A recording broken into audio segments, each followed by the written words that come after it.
Good morning, 308, and happy Thursday. So where we left off in Harry Potter yesterday is that Professor Binns, they were in Professor Binns' class, and Hermione was asking questions about the Chamber of Secrets.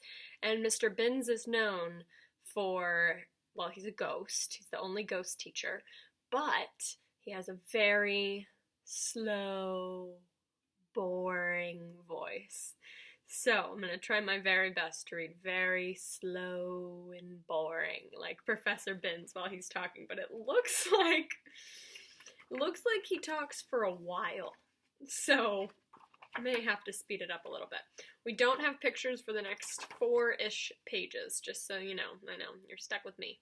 Okay, so let's see. Where were we? I can still show you the page regardless, even though it's just a bunch of words for you that you can't see from home. Okay.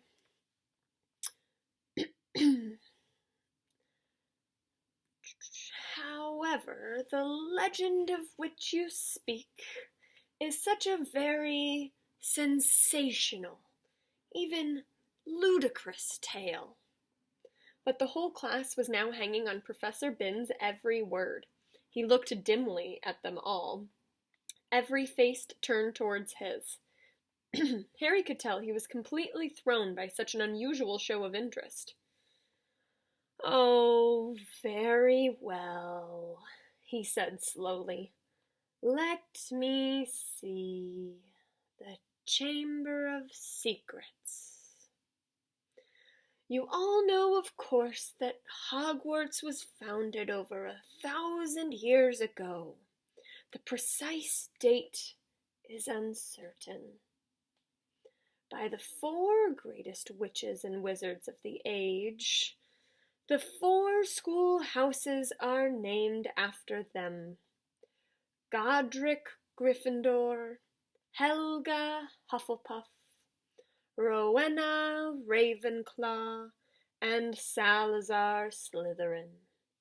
But they built this castle together, far from prying Muggle eyes, for it was an age when magic was feared by common people, and witches and wizards suffered much persecution."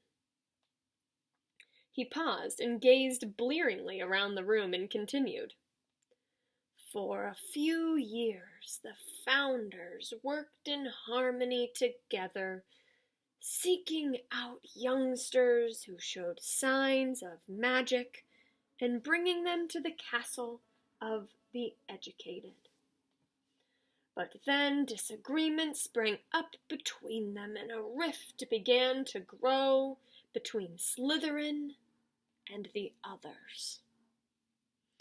Slytherin wished to be more selective about the students who were admitted to Hogwarts. He believed that the magical learning should be kept within all magic families.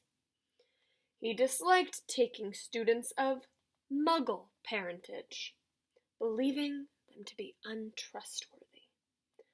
After a while, there was a serious argument on the subject between Slytherin and Gryffindor, and Slytherin left the school." Professor Binns paused again, pursing his lips, looking like a wrinkled tortoise. "Reliable historical resources tell us this much," he said. "But these honest facts have been obscured by the fanciful legend of the Chamber of Secrets. The story goes that Slytherin had built a hidden chamber in the castle, of which the other founders knew nothing. Slytherin, according to the legend, sealed the Chamber of Secrets so that no one would be able to open it until their own true heir arrived at the school. The heir alone would be able to unseal the Chamber of Secrets, unleash the horror within, and use it to purge the school of all who were unworthy to study magic." Oh, it's Slytherin's heir. Sorry, I said there and it was his. So we're waiting for um, Salazar Slytherin's direct heir to open the chamber. There was a silence as he finished telling the story, but it wasn't the usual sleepy silence that filled Professor Binns' classes. There was unease in the air as everyone continued to watch him, hoping for more. Professor Binns looked faintly annoyed. The whole thing is arrant nonsense, of course, he said.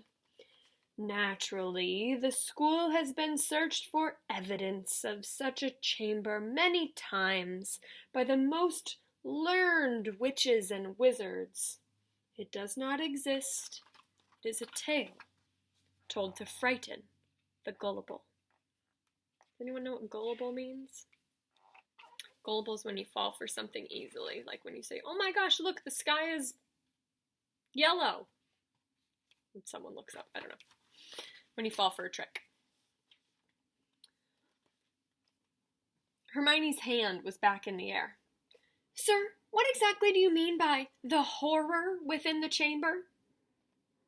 That is believed to be some sort of monster, which the heir of Slytherin alone can control, said Professor Binns in his dry, reedy voice. The class exchanged nervous looks. I tell you, the thing does not exist, said Professor Binns, shuffling his notes. There is no chamber and no monster. But, sir, said Seamus Finnegan, if the chamber can only be opened by Slytherin's true heir, no one else would be able to find it, would they? Nonsense, O'Flaherty, said Professor Binns in an aggravated tone. If a long succession of Hogwarts headmasters and headmistresses haven't found the thing... But, Professor, piped up Parvati Patil, you'd probably have to use dark magic to open it. Just because a wizard doesn't use dark magic doesn't mean he can't, Miss Pennyfeather, snapped Professor Binns. I repeat, if the likes of Dumbledore... But maybe you've got to be related to Slytherin, so Dumbledore couldn't, said Dean Thomas, but Professor Binns had had enough. That will do, he said sharply. It is a myth. It does not exist. There is not a shred of evidence that Slytherin ever built so much as a secret broom cupboard. I regret telling you such a foolish story. We will return, if you please, to history, to solid, believable, verifiable fact. And within 5 minutes, the class had sunk into its usual torpor. I always knew that Salazar Slytherin was a twisted old loony, Ron told Harry and Hermione as they fought their way through the teeming corridors at the end of the lesson to drop their bags off before dinner.